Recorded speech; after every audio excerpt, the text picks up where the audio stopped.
Hello and welcome to the Non-Aggression Podcast. This is a show produced entirely by North American students who love liberty. My name is Asher Bookstein, and today I'm joined by one co-host. Say hi, Hello, Lataro. hello Unfor- everyone. I'm Lautaro. Nice to be here again.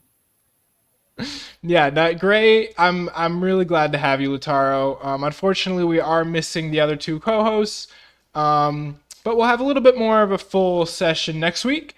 For those of you who are turning in for the first time, we are associated with Students for Liberty, which is a worldwide organization giving young adults the tools to fight for peace, limited government, free speech, and free markets. In this podcast, we're going to talk about what's going on in the liberty movement. We're going to discuss weekly headlines. We're going to deep dive some viral videos and generally have a good time. Yeah, let's get started. We'll Well, just we dive already right got into it. a comment on one of the topics, and I Sure, think we should start with that one, let's do it. with our boy that won the elections. Yes, that's pretty big. Yeah, we talked about that a little bit last week. It was seeming like he had a pretty good chance. I just want to say beforehand, I don't know if I said this last time, like just I was not happy with any of the options for No, this. It really felt like a lose lose. I know a lot of elections feel like that. It really felt like a lose lose. If I had to pick though, I probably would have gone with Mamdani just because he's so much more likable. Like, I don't know. What no, did you think? no. Were Well, you definitely, surprised? Yeah. definitely, he's more likable. Definitely a better future prospect politician. So Yeah. I don't think it's the last time we will see it. Probably is his first Just, election, one of a lot of them. Because he has the ability of a politician, of a populist politician. In Latin mm-hmm. America, we are used to this kind of politicians that the crazier the promise, the more votes they got. Something that Mm-hmm. I was really surprised was to see a demographic on how people voted per each neighborhood of New York, Yeah. and he won on the most wealthiest part of New York. That's That was Manhattan. interesting. He won the Wall Street belt, which Yeah, was kind of funny. Now, to be fair, I did see that.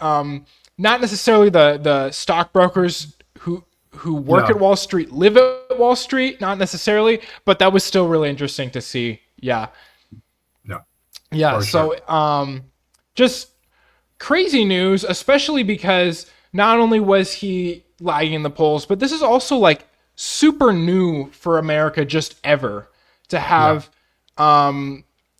like not only just a guy with socialist ideas, but literally a member of the Democratic Socialist Party has won the primary for the largest city in America.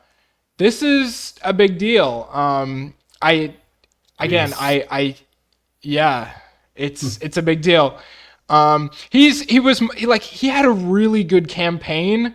He like in a sense of like his messaging, like his like my marketing senses when I was seeing his videos and stuff, I was like, yeah, he's doing a really good job. He's seeming really likable, and just the competition. I mean, Andrew Cuomo, like just an awful person. I think people know that at this point, like the things he's been accused of, and just ah.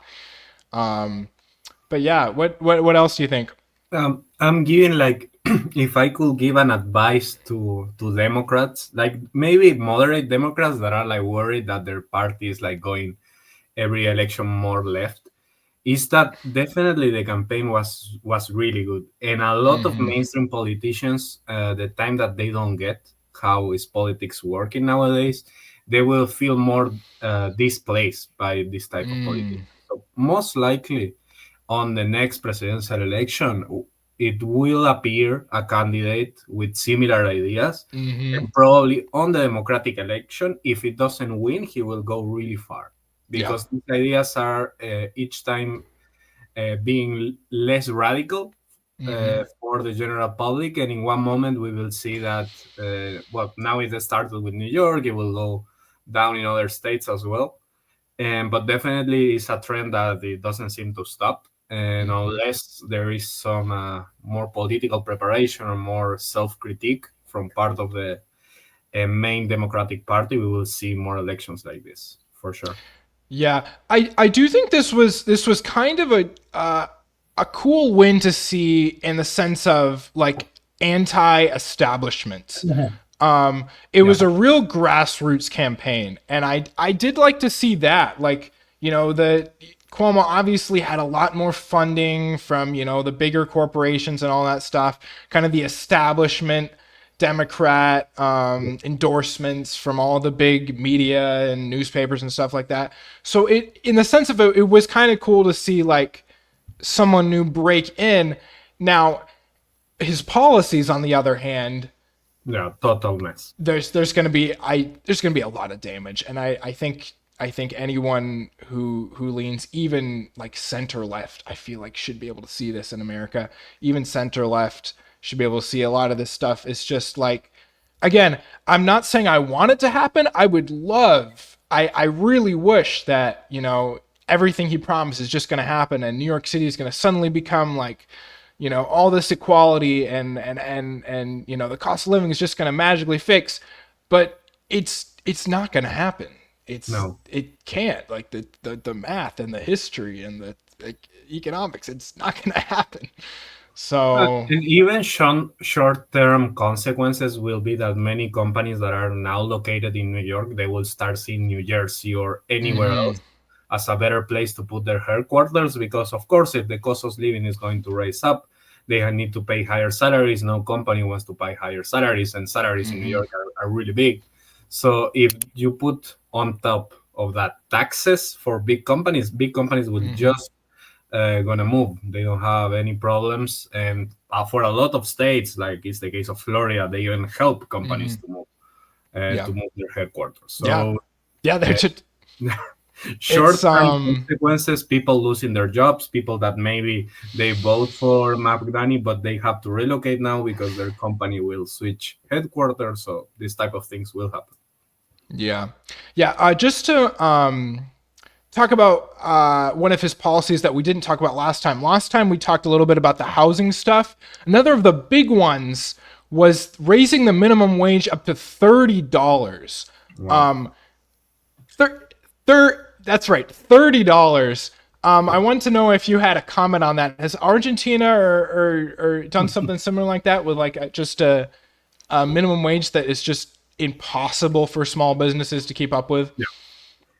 Something that Javier Millet said every time the debate on the minimum wage happened was, okay, why not make the minimum wage $1 million? If it is that easy to fix, just give everyone $1 million and see what happens. Of course, there is a learning curve in the way minimum wage works. You cannot just magically raise up numbers if you are not going to give the companies tax. Tax opportunities, or if you are not going to increase productivity. This is something that everyone that studied in the first year of economics knows. There is a limit on the amount that you can put of any price, and if that price is too big, people will simply not buy. Of course, everyone that works in a company wants to get 40, 50 dollars per hour for their work. Mm-hmm. But in many cases, it will not be the case. And especially since you were mentioning a small business, those are the ones that can be affected because, of course, Amazon can raise salaries. But what about the restaurant that you have in your corner? What about the company that is just getting started? With news like this, you are killing them.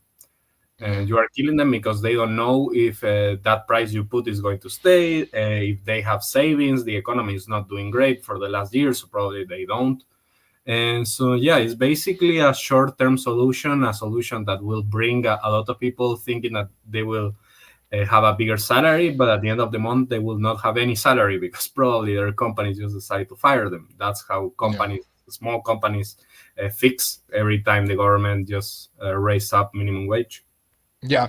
I just want to add another perspective that kind of excuse me, kind of on top of what you're saying, since this is a student-led podcast. A point that a lot of people don't realize is that the demographic most hit hard by minimum wage laws is students like us, young people, high schoolers, college age. A lot of people with less experience, maybe still living with their parents or living with roommates or other stuff like that. The minimum wage laws hit young people like us the hardest No. because businesses have to lay off people, and what they're going to end up laying off is they have to lay off the slightly lower paid, less skilled labor. So I think if you're a young person and you live anywhere near New York City, or there's your politician is thinking about enacting a law like this, you are the demographic that will get hit by this the hardest. Second demographic would be maybe like older people, who are retired, somewhat half retired people, stuff like that. So yeah, just kind of wanted to add that perspective, just because this is a student focused podcast. Yeah, So definitely something that a lot of politicians try to do many times. This is the thing that surprised me the most, that this they tried this many times already, and it's you're just like predicting the future of something that you know it will happen by simple math. yeah, happens every time. See it every time. All right. Well, just because we have a lot of headlines to go through, let's keep it moving. Probably the other massive, massive headline for this week happened pretty much just after we stopped filming last Saturday. Well, you know it. You know what I'm about to say. The Trump administration airstriked Iran. Now, honestly, I don't really want to talk about this for too long, just because it's already starting to become old news, and Yeah. already everybody has talked about this to death. And we kind of talked about the potential of war last week. And it also is just kind of a depressing topic. But I think it would be remiss to just not mention it at all, just because of the massive news this was last Saturday. Yeah, what do you want to touch on that we didn't bring up last Saturday, kind of looking ahead to something like this? Something that for me was really funny to watch was the ceasefire, because it was announced by Twitter, then it was broken by Twitter, and then Donald Trump had to. Uh, he had that video on the helicopter where he said, "Oh, everyone just behave Getting bad." out. Yeah, he looked angry. Yeah. I saw the video getting on the helicopter. Do you want to pull up the original tweet, just so we have that up first? Yeah, that was the main original tweet. Now is the time for peace is such an ironic thing to say. I think almost everyone can see that this is not going to bring peace. This very much seems like the patterns seem like this could lead to another endless war with no No. goal, not Or peace. there is no guarantee that tomorrow Israel or Iran decide to break up the ceasefire. Yeah, There's yeah, yeah. totally no peace about it. Like back to the ceasefire. Yeah, I think you did say. Did you say that Israel broke the ceasefire like basically immediately?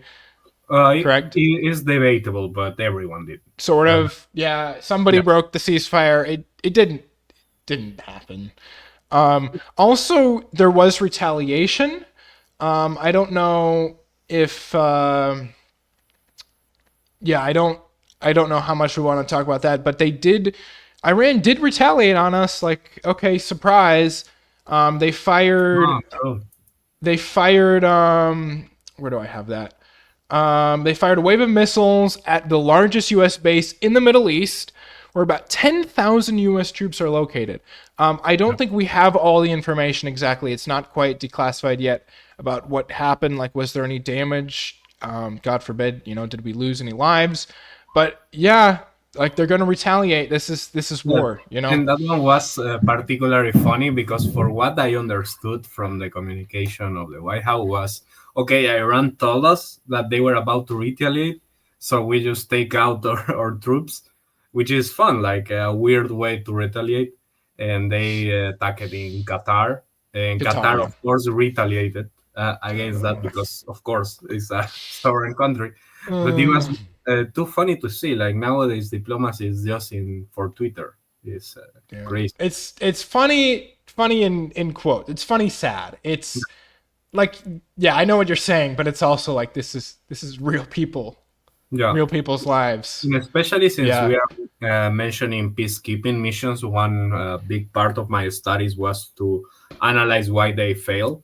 And the number one reason is because there is not a peacekeeping mission active in the force. Like, you have to recognize that there is a conflict, and that conflict will not stop. So usually, what happens is that the international community puts a permanent peace mission there to ensure that nobody will attack anyone. Every time they did a ceasefire where international organizations were not involved, always end up in someone distrusting the process and deciding to attack. It's simple as that. So as long as you don't have guarantees, there is no way of keeping a long-standing peace, especially if the parts are decided not to speak to each other, to not have the diplomacy involved in any way. So yeah, now it's just watching Twitter and wait for the best. Yeah. Yeah, so we already made our thoughts pretty clear on how we feel about this, now and a little bit last week. Just a couple more notes of news related to this. There was there was a motion to impeach Donald Trump over this. I think it was Tuesday. I called my the office of my House representative to ask that they consider voting yes on that impeachment resolution to put it forward. Didn't really expect much to happen. They kind of wrote down that I said that. Didn't I mean he didn't. I'm not going to say who it is because that would tell people pretty closely where I live. But Yeah, Republican district. And it was actually kind of crazy, the numbers. It was 344 to 79 to table the resolution. 79 Democrats is not a lot, especially considering, the last time we had yeah. an impeachment thing like this. Again, I didn't really expect it to go far, but like this was even less than I thought. Like Yeah, I it's mean, it, it's like the tale you tell your children that the wolf will come. Once the wolf didn't come, people just get sleeps about it. And yeah. I think the proposal was made by Ocasio Cortez, if I'm not mistaken. Representative Al Green. Al But Green. AOC did vote yes on the Yeah, motion. Yeah. yeah. I remember I saw a tweet of Trump about it.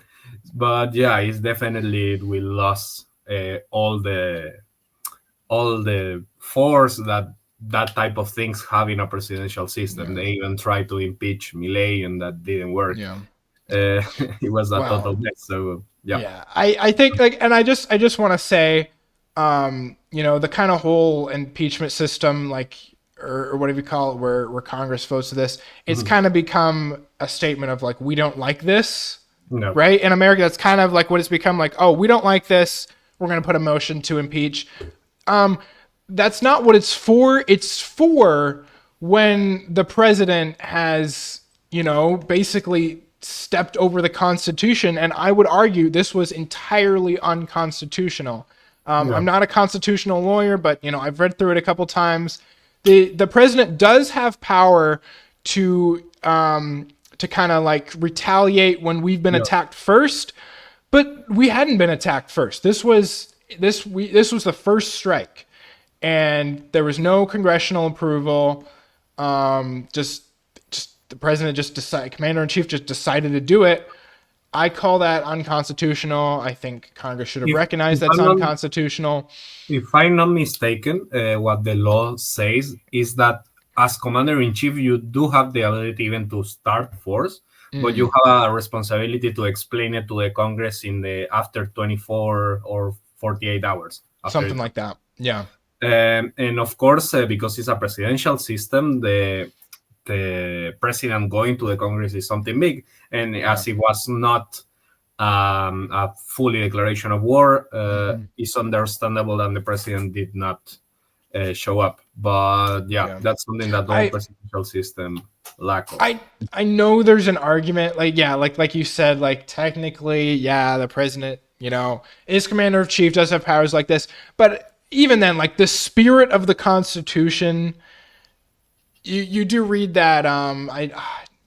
Man, I did forget the article, but you do read it, and it's like the spirit is very clear. Like this is supposed to be a declaration of war. There's supposed to be not entirely up to the president, even if you can kind of make that argument.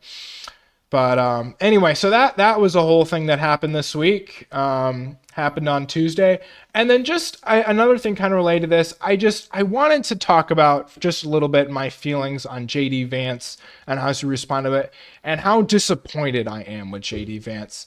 Just kind of related to this.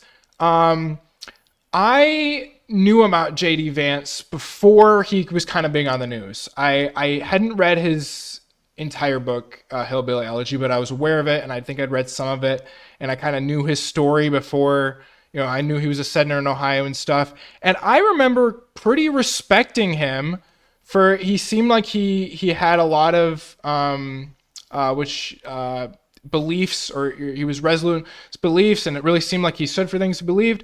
But ever since becoming the vice president nominee and eventually the vice president, he is basically just parroting every single thing that Donald Trump says, the same propaganda, the same lies.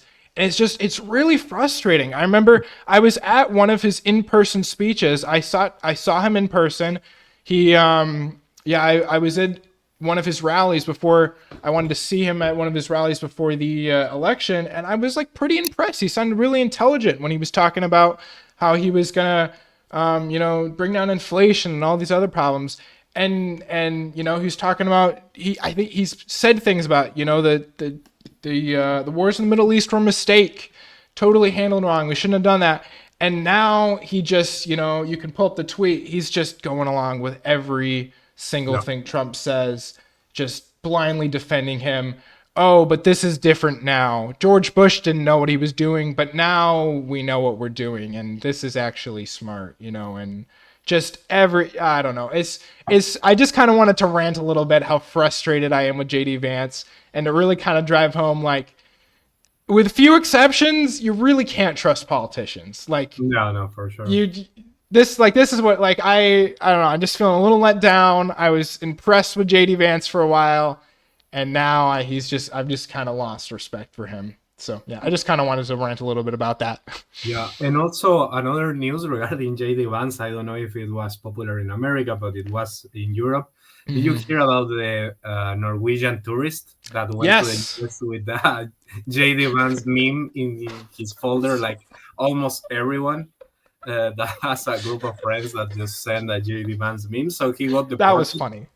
That was really fun. And Yeah. now it's funny because I had a friend that was going to the US and I was just like sending him a JD Vance meme. Yes. He was like scared, like, no, don't send me Yeah. that. No. Was that headline?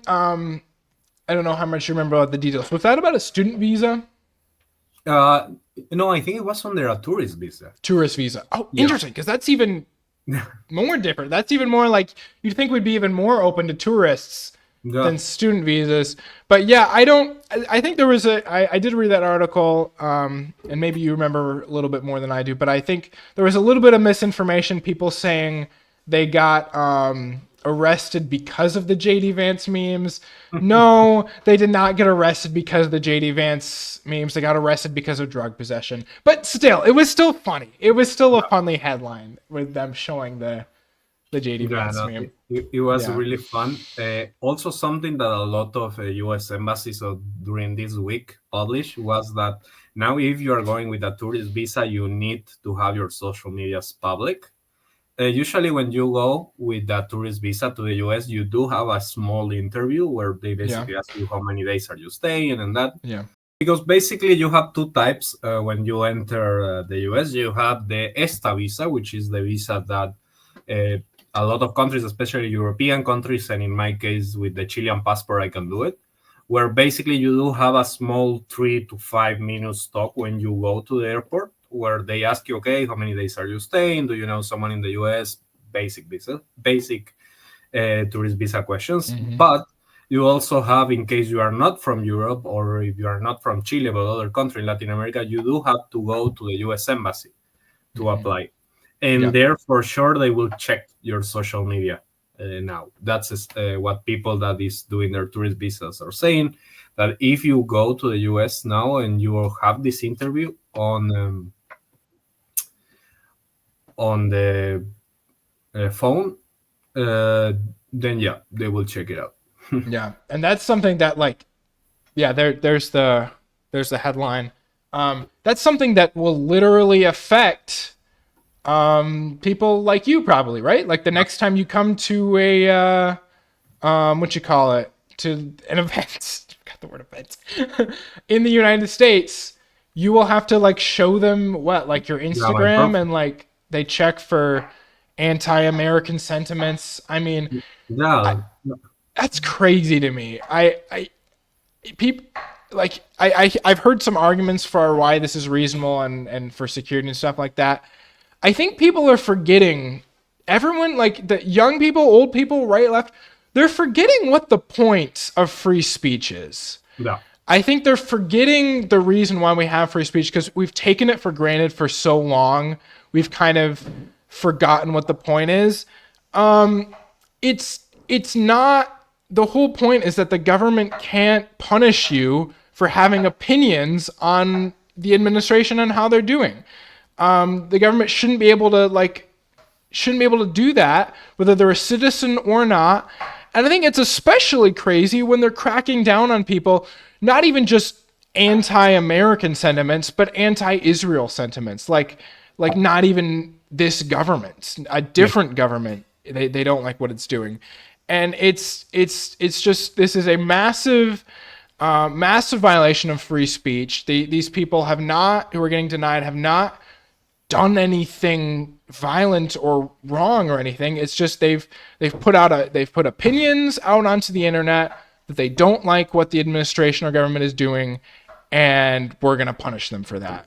And that's a violation of free speech. yeah. And it's crazy when you think about, okay, what consequences. Now, what happens if, for example, I have a friend from Syria? Like in my case, I have a friend from Syria. Sometimes we share political memes, but Mm-hmm. definitely not a bad guy and not nothing that has to do with my own ideology. So Mm-hmm. is me personally, I don't like to have my social media public. Mm-hmm. So it's, yeah, as you mentioned, like it's a violation of free speech.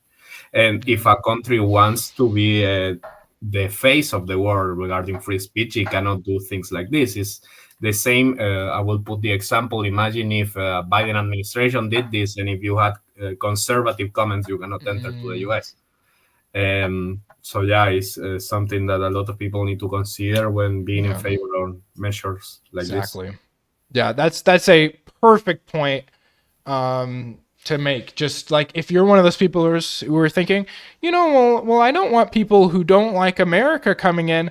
Well, how are you going to feel in a few years, maybe 4 years, maybe 8 years, however many years, when the other side is in power and now they're using that power, that precedent, to be cracking down on free speech that you disagree with, right? Yeah. When they're taking away your rights because they disagree with your ideology, your worldview, I think you're going to feel a whole lot differently once things swap around. Just talking to those people who are defending this. So yeah, that's a great point, Lataro. Yeah, And now moving to the next topic, if you sure. can bring up the screen capture. We got some new data regarding Argentina, and by the Oh way, yes, I yes. think Pull I that up. told you, Asher, but I'm moving to Argentina soon. So Oh, you're news moving like back. this, Nice. yeah, news like Yeah, this this is are huge. really big for me Mm-hmm. personally, and is that for the first time they are starting to call it the Argentine economic miracle because this, by the way, is a growth, as the president said, that is bigger than China now, economic growth, bigger than China nowadays. That I think is 5.8% growth. Is the biggest in, I think, most of Latin America. I think, or second place if you count Peru, and definitely on top of many European countries. So yeah, one of the things that when your economy grows, what happens is that a lot of people is not longer in poverty, in the poverty line. As you know, the poverty line is usually they measure what a typical family consumes on the span of a month, and that have a price. If people get more or less than that money, they are outside or inside poverty. And in this case, it was I think biggest since 2012 in Argentina. This this sign. So as we can see, there is economic recovery in Argentina, which is taking real effects. And even something that is really fun, because like leftists in Argentina try to say, no, this is not true. Usually the thing that they brought up when a country is doing good in economics is that inequality growth.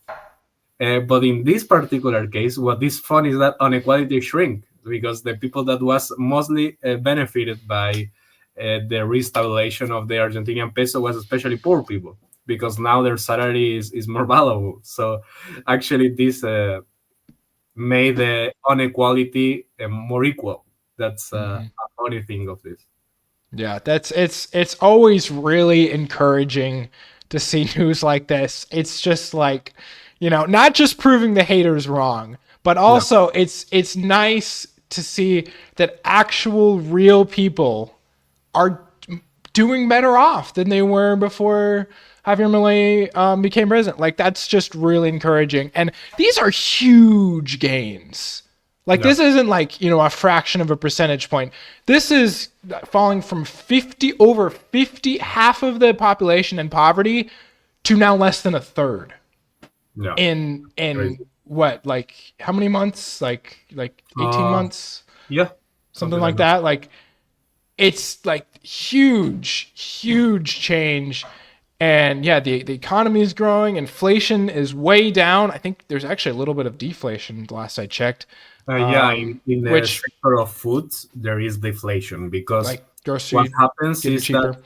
yeah, because Argentina, what they did basically was to stop printing money. And of course, as every country in the planet prints money, except now Argentina, the thing that is happening is that, yeah, the Fed, and that probably connected with our next topic, because the Fed is printing a lot of money, that is making Argentina inflation in many aspects to decrease and to create an aspect of deflation that for a lot of people, that means you are able to buy more food, you are able to pay your rent more comfortable, to maybe go to a restaurant. And that exactly what explains rates like this. Hmm. Yeah, yeah, just really positive. Happy to see that. But yeah, related to the Fed and the printing of money, that does segue pretty well into this other headline we have. I'll just pull up that screenshot. Where's that? Oh, there it is. So, if you're not from America, you may not know the name Jerome Powell. You may, but he is the head of the Federal Reserve in America, basically the central bank, the central banking system. And he does a couple things, but one of the biggest things that the Central Federal Reserve does is they manage the interest rate, which is the maximum amount that banks can charge an interest for loans, essentially, just to simplify things. Um, and it's actually funny that basically there's almost like this beef with Trump and Jerome Powell, which he's had many of those before. This is nothing new. But the funny thing about this is he was actually put into place by Trump. Like Trump gave him the job, Yeah. and now he's mad. He thinks like, oh, you're doing a bad job on purpose because you're stupid and you're trying to make me look bad. And No. by the way, we just got a comment from the Libertarian Party official account in our streaming saying "end the Fed." That's Uh, awesome. I was That's checking. really cool. And something that is curious, like for me, especially because I'm familiar with how central banks work in many Hmm. countries, but what is curious about the Fed, especially because you don't think about it by the name. You think because it's called federal, it has something to do with the government. When it's not like that, it's like a private entity that Yeah, gets the it's monopoly of sort printing of. dollars. Uh, It's sort of, but again, like the government does have a huge hand yeah, in what it happens. has the monopoly. You cannot print money if you want. Yeah. Yeah, it's kind of, you could say it's kind of nonpartisan. It's kind of distance from other stuff, but again, it's kind of hand in hand with the government. Yeah, It's a bureaucratic kind of bureaucratic is operation the where correct with word. Yeah. yeah. So yeah, it's kind of a weird system. Basically, I just want to make it clear I am not a big fan of what Jerome Powell does. And like the Libertarian Party commented, I also would like to end the Fed just entirely. It's making our economy worse. It's making inflation exist. So I'm not a big fan of Jerome Powell, but like he is doing what he's doing for a reason. The reason he's giving is because of the tariffs. He's afraid that tariffs are going to increase inflation by a lot, which yeah, I can see costs would go up because of the taxes of tariffs. So he's saying, okay, well, what I'm going to do is I'm going to keep the interest rate.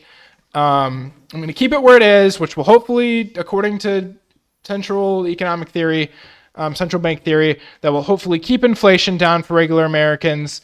And that's the plan. Trump is saying, no, you idiot. You're just trying to make me look bad. You're trying to stagnate the economy because you're a liberal and you're a progressive and you just hate me and you hate the Republicans and you hate America. Something that is really fun because you, here we are mixing two theories that are wrong. Like first of all, the central bank theory, and then the tariff one. So it's like who is playing dumber What are here? we doing here? Because Yeah. of course, for tariff theory, for in order to devaluate and to basically to create this market where America can produce everything that they consume, they need a cheaper currency. And of course, if the central bank does not give you that, then you cannot do that. But at the same time, it doesn't work like that. You're just messing around, jiggling with money as if it was their money. And no, it's actually you're playing with a lot of people's salaries, a lot of people's savings. It's not your money to play around. Like it's something you can just adjust. And a lot of central banks and politicians don't understand that. And so it's basically two wrong theories having a battle with each other, and the only one that will lose is the regular American person that has a salary that saves dollar, that it cannot run away from dollars. They need them to survive. So yeah, what we will see is definitely a short economic crisis, more instability, and even though. And this is something that for me is interesting because I think it was yesterday that we saw the S&P 500 going to maximums. What that doesn't tell you that the economy is recovered. That tells you is that it's more expensive in dollars. Because Mm. productivity didn't grow all these years in the United States, what that means is inflation. Inflation. Yeah. It didn't won by productivity. What that creates is inflation, and people will Mm-hmm. see this inflation in the upcoming years. Yeah. Yep. That is. That's why we have the study of economics. It's to because it actually affects people's everyday lives. The decisions of people in power. Yeah, they affect our prices. They affect what we can do, what we can buy, the jobs we can get. So that's why a big part of the libertarian position is to focus on a strong economy, because growing the economy, because yeah, it affects you, it affects all of us.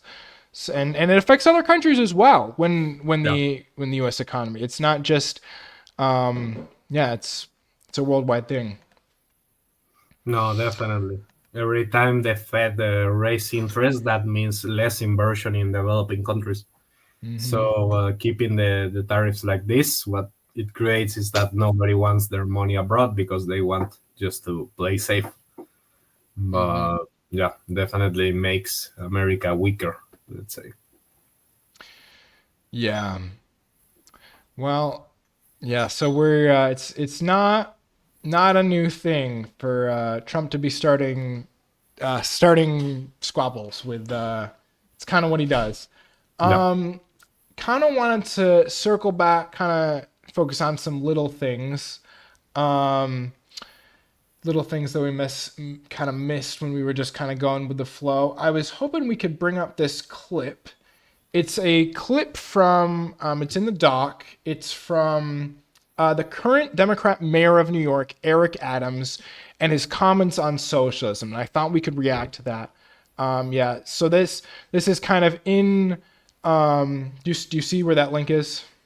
I can No, talk while you're send it finding to it. the private chat. Okay, I'll put that in there.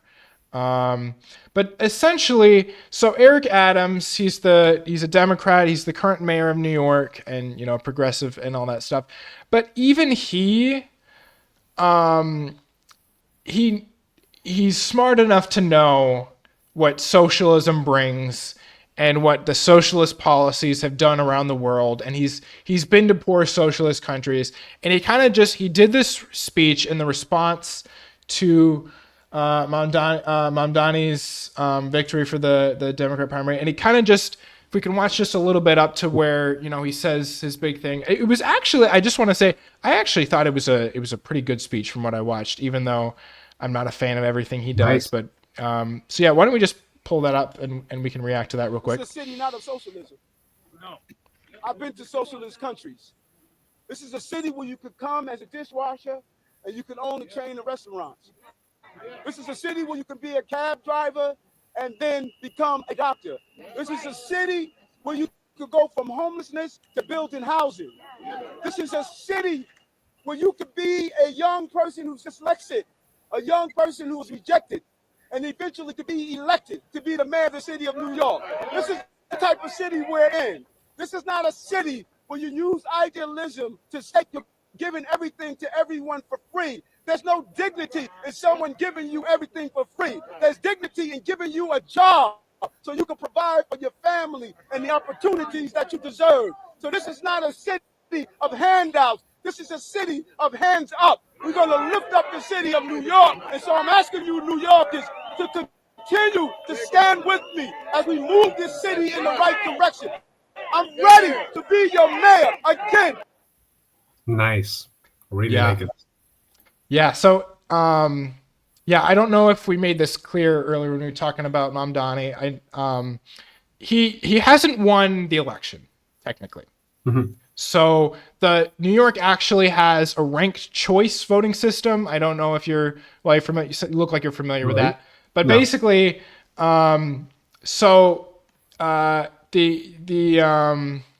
yeah, like he said, he is going to be running again, but not since he didn't win the Democratic nominee. Cuomo didn't win the Democratic nominee. It's safe to say that the Democrat nominee always wins, basically. No. So, but it's just kind of interesting that like there is technically a chance that suddenly everything could change.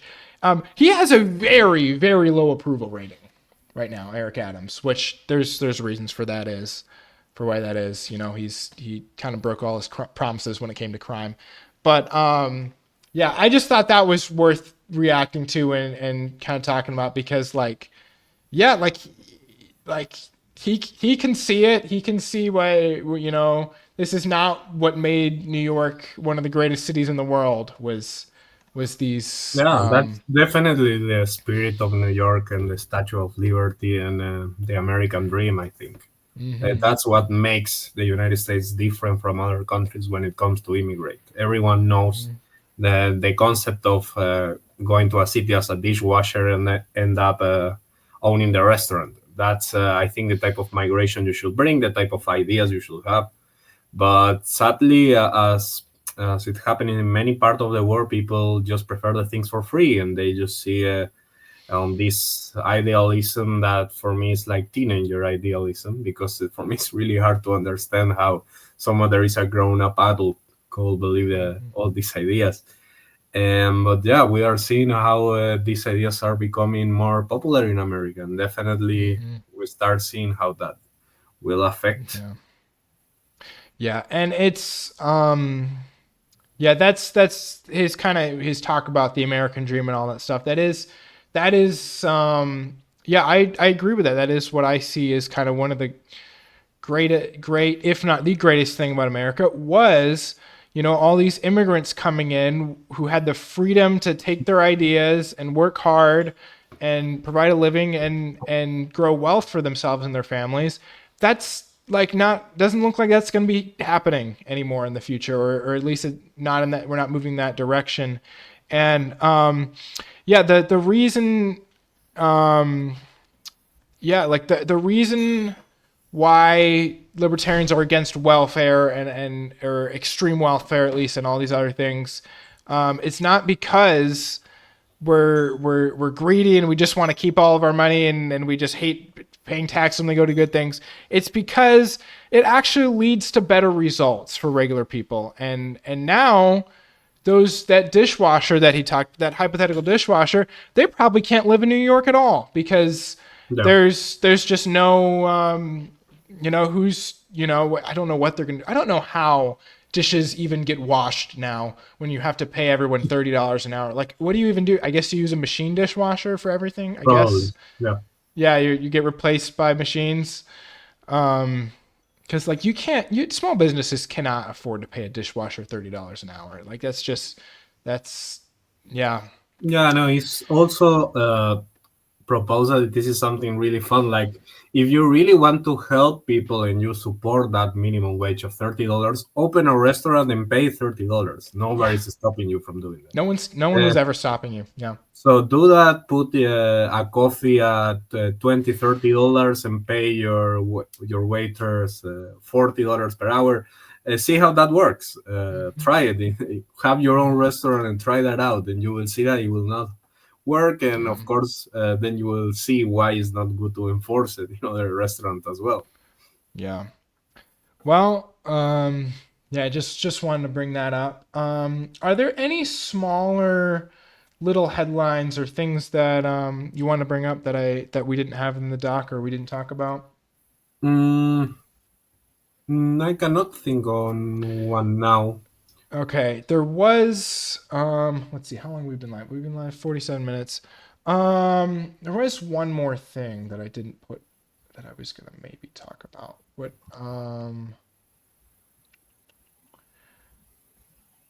maybe not. Well,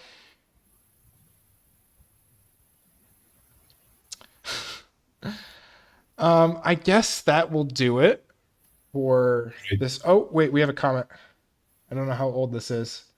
As we know, most don't understand the concept of economic policy. Like, yeah, that comment was probably for a while ago, but Yeah. yeah, it's for a lot of people, economics is not a fun, exciting for a lot of people. Some people it is. Fun, exciting class, but it's an important one. Um, and yeah, I think there's a reason why just general education is going down, but economic education is No, not definitely. happening very well. And And it's yeah, really that's important also, but of course, it was always censored.